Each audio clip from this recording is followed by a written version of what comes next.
ایک دفعہ کا ذکر ہے کہ چیری کی درخت پر ایک بندر رہتا تھا۔ اس درخت کے قریب سے روز ایک مگرمچھ گزرتا تھا۔ بندر اس مگرمچھ کو ڈھیری ساری چیزیں توڑ کر دیتا تھا۔ آہستہ آہستہ ان دونوں میں گہری دوستی ہو گئی۔ مگرمچھ کا گھر دریا کے پار تھا۔ ایک دن اس نے اپنی بیوی کو بتایا کہ ایک بندر میرا دوست ہے، تو اس کی بیوی نے کہا کہ مجھے وہ بندر چاہیے، میں اسے کھانا چاہتی ہوں۔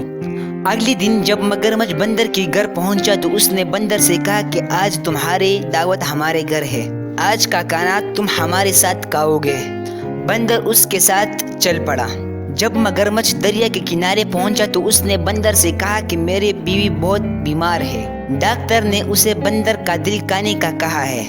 بندر ساری بات سمجھ گیا کہ یہ دونوں میاں بیوی مجھے کھانا چاہتے ہیں۔ بندر نے مگرمچھ سے کہا، ارے یار، تم نے مجھے پہلے بتاتے تو میں اپنا دل لے آتی، میں تو اپنا دل گھر پر چھوڑ آیا ہوں، اب جلدی واپس موڑو اور میرے گھر چلو، میں تمہیں اپنا دل لا کر دیتا ہوں۔ مگرمچھ واپس مڑ گیا۔ اس کی بیوی نے پیچھے سے بہت آوازیں دی کہ اسے کہاں لے جا رہے ہو؟ میں نے تو اسے کہنا تھا، لیکن مگرمچھ تک آواز نہ پہنچ پائی۔